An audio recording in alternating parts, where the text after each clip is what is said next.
जी। अशोक, बुलंदशहर लोकसभा क्षेत्र का जिक्र करते हैं तो किस तरीके से व्यवस्थाएं वहां पर की गई है? चूंकि आज पोलिंग पार्टियां रवाना होगी, मतदान केंद्र कितने बनाए गए, व्यवस्था क्या कुछ देखने को मिल रही है बुलंदशहर में?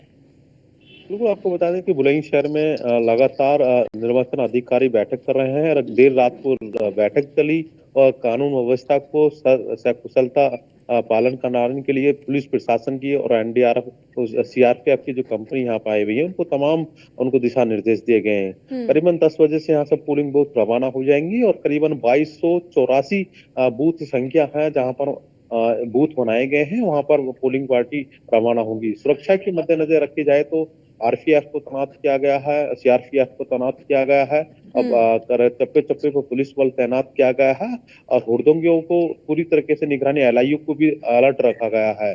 आपको बता दें कि जिस तरीके की लगातार निर्वाचन अधिकारियों ने देर रात को बैठक करी है और 10 जी। बजे जैसे पोलिंग पार्टी रवाना होंगी, 5 बजे तक वहां पहुंचना अनिवार्य रखा गया है क्योंकि अपने बूथ पर पहुंचे जहाँ मतदान केंद्र है वहां पहुंचना सुनिश्चित है पीटियां। अब देखना होगा जिस तरीके की अब 10 बजे के बाद पोलिंग पार्टी रवाना होंगी, खुद मॉनिटरिंग कर रहे हैं निर्वाचन अधिकारी और हम्म। पुलिस प्रशासन के अधिकारी हैं। कंट्रोल बोर्ड बनाया गया है और सीसीटीवी कैमरा की निगरानी में अब तक वोटिंग होगी और तमाम चीजों को देखिए सोशल मीडिया पर अफवाह फैलाने वालों पर भी पैनी नजर रखी गई है प्रशासन की तरफ से। जी।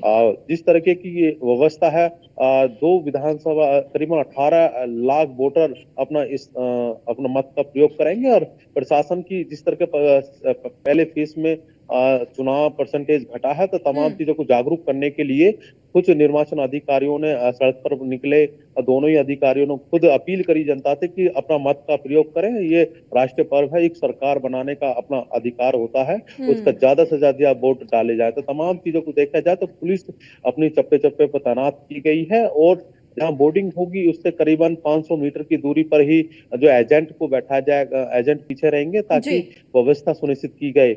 हर आधे घंटे पर मजिस्ट्रेट जोनल मजिस्ट्रेट को तैनाती की गई है कि हर बूथ पर जाकर देखें कि कोई ईवीएम खराब ना हो जाए। जिस तरीके की ईवीएम खराब हो जाती है तमाम चीजों हम्म। की व्यवस्था पूरी तरीके से देर रात को बैठक चली, मैराथन बैठक चली, करीबन 5 से 7 घंटे बुलंदशहर में बैठक चली और जी। तमाम निर्वाचन अधिकारी बैठक में रहिए और सुरक्षा की मद्देनजर रखे एसएसपी ने खुद मॉनिटर संभाल रखी है। सुबह से ही आज खुद 6 बजे वो खुद जायजा ले रहे हैं सुरक्षा व्यवस्था का हम्म। ताकि सुनिश्चित और शांतिपूर्वक तरीके से लोकसभा चुनाव को कुशलता संपन्न कराया जाए। जी।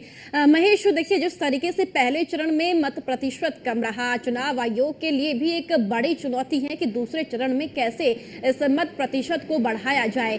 सरकार भी लगातार आह्वान लोगों से कर रही है कि अपने मताधिकार का प्रयोग करें और लोकतंत्र के इस महापर्व में अपनी भागीदारी को सुनिश्चित करें। अब दूसरे चरण में क्या कुछ नया देखने को मिल सकता है जिससे कि मत प्रतिशत बढ़ सकता है?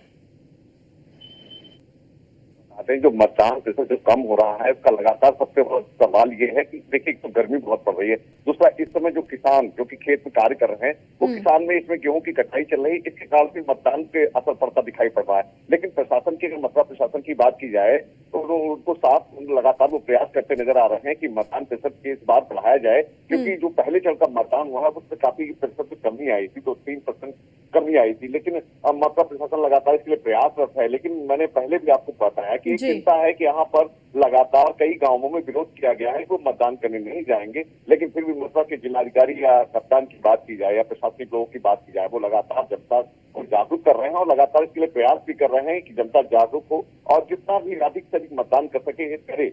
लेकिन अब देखने वाली बात होगी कि इस बार के चुनाव में जो कल चुनाव होना है, 26 अप्रैल को चुनाव होना है, कितना मत प्रतिशत बढ़ता है या घटता है। लेकिन प्रशासन लगातार इसके लिए तैयारियां भी कर रहा है और लोगों को जागरूक भी कर रहा है। जी। तो देखिए कई जगह से ऐसी खबरें भी सामने आई जहां पर कई गांव ने चुनाव का बहिष्कार किया क्योंकि कई उनकी समस्या थी, कई पानी की समस्या, तो कई सड़क की समस्या, तो कई शिक्षा और स्वास्थ्य की समस्या थी। मेरठ लोकसभा की बात हम अगर करते हैं तो यहां पर क्या इस तरह की तस्वीर देखने को मिली जहां पर अधिकारी लगातार गांव वासियों को समझाने का प्रयास कर रहे हैं कि उनकी समस्याओं को सुना जाएगा, लोकतंत्र का महापर्व है, अपनी भागीदारी को सुनिश्चित करें, अपने मताधिकार का प्रयोग करें?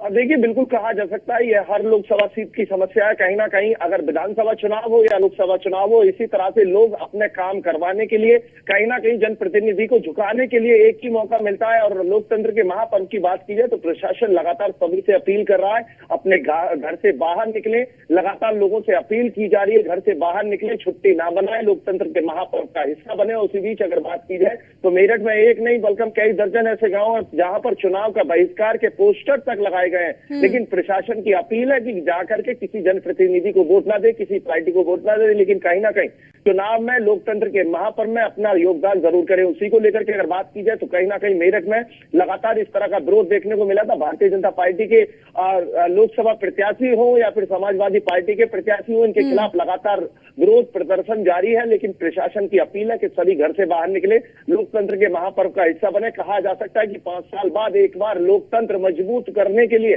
हर व्यक्ति को मौका मिलता है। मेरठ में 26,68,068 वोट पड़नी है। उसी बीच अगर बात की जाए 2785 मतदान केंद्र है जिन पर भारी पुलिस फोर्स की तैनाती रहेगी। QRT अर्धसैनिक बल और पंजाब पुलिस यहाँ पर तैनात रहने वाली है। सभी की अगर बात की जाए चाक चौबंद व्यवस्थाओं के चलते कहा जा सकता है कि यहाँ पर जो पुलिस प्रशासन है वो बाहर से भी तैनात रहेगा, QRT बल तैनात रहेगा। PAC फोर्स की बात की जाए तो 4 कंपनी PAC आदि संवेदनशील इलाकों में तैनात रहेंगी। और पूर्व के चुनावों की अगर बात की जाए तो मेरठ में कई केंद्रों पर बड़ा बवाल देखने को मिलता था, लेकिन अब की बार की बात की जाए SSP रोहित सिंह सजवान का कहना है निष्पक्ष चुनाव कराने के लिए अतुल, प्रशासन कितना तैयार है दूसरे चरण के मतदान के लिए? देखिए, प्रशासन की अगर बात की जाए तो चाक चौबंद व्यवस्था, प्रेक्षक लगातार यहाँ पर ऑब्जर्वर की अगर बात की जाए, प्रेक्षक की बात की जाए तो लगातार यहाँ पर गश्तिंग कर रहे हैं। और अगर बात की जाए सभी केंद्रों का जायजा निरीक्षण करते हुए नजर आ रहे हैं। कंट्रोल रूम की अगर बात की जाए तो लगातार कंट्रोल रूम का निरीक्षण किया जा रहा है। उसी बीच अगर कहा जा सकता है कि निष्पक्ष चुनाव कराने के लिए फिलहाल अगर मेरठ प्रशासन की बात की जाए तो चाक चौबंद व्यवस्थाएं हो चुकी है। और कहा जा सकता है कि कल के चुनाव के लिए प्रशासन पूर्ण रूप से तैयार है और कल सुबह 7 बजे से मतदान होना है। उसी बीच अगर बात की जाए तो प्रशासन ने आज साफ तौर पर अलर्ट किया है कि सभी मतदान केंद्रों पर समय से पहुंच करके अधिकारी अपने वहां पर व्यवस्था को चाक चौबंद करें। अगर बात की जाए चुनाव से पहले तो सारी व्यवस्थाएं चाक चौबंद हो चुकी हैं। ठीक है, मस्जिद अमरोहा में प्रशासन कितना तैयार है दूसरे चरण के मतदान के लिए? क्योंकि पूरा जोर प्रशासन इस बार दूसरे चरण में लगा रहा है क्योंकि मत प्रतिशत पहले चरण में कम रहा। अब बात यह है कि मतदाताओं को कैसे पोलिंग बूथों तक, मतदान केंद्रों तक पहुंचाने के लिए प्रशासन की ओर से व्यवस्थाएं की गई है, क्योंकि समय इस वक्त गर्मी का है और साथ ही साथ किसान अपने खेतों में इस वक्त अपनी खड़ी फसल को काटते हुए भी नजर आ रहे हैं। जी बिल्कुल, बता दूं, अमरोहा में जिस तरह से मतदाताओं में उत्साह देखा जा रहा है उससे साफ तौर से अंदाजा लगाया जा सकता है, क्योंकि अमरोहा में मतदान प्रतिशत अधिक रहेगा। पिछले इलेक्शन की अगर बात की जाए तो अमरोहा जनपद में पश्चिमी उत्तर प्रदेश ही नहीं बल्कि उत्तर प्रदेश में पहले स्थान पर रहा है। कई मतदान प्रतिशत सबसे ज्यादा अधिक रहा। इस बार भी अंदाजा लगाया जा रहा है क्योंकि जिलाधिकारी राजेश कुमार त्यागी के अथक प्रयास रहे हैं और मतदाताओं से जागरूक करने के लिए लगातार प्रयास किए जा रहे हैं और अपील की जा रही कि लोकतंत्र के महापर्व पर अपने मताधिकार का प्रयोग करें और एक अच्छी सरकार को चुनें। तो ऐसे में अंदाजा लगाया जा रहा है कि लोग घरों से निकलेंगे और ज्यादा से ज्यादा मतदान करेंगे। दूसरी बात, इस समय क्योंकि किसान एक बड़ी आबादी का हिस्सा है और इस समय जो किसान जो है ज्यादातर खेतों पर अपने काम में व्यस्त है, तो उससे भी अंदाजा लगाया जा रहा है कि मतदान प्रतिशत कम हो सकता है। लेकिन जिस तरह से मतदाताओं में उत्साह है, एक अच्छी सरकार चुनने के लिए अपने मताधिकार का प्रयोग किया जाता है, उससे अमरोहा में अंदाजा लगाया जा सकता है कि अमरोहा में मतदान प्रतिशत अधिक रहेगा। अगर सुरक्षा व्यवस्था की बात की जाए तो सुरक्षा व्यवस्था को लेकर पुलिस और प्रशासन ने पूरी तरह से चाक चौबंद कर दिया है और करीबन इसमें 5000 से ज्यादा पुलिसकर्मी सुरक्षा में लगाए गए हैं।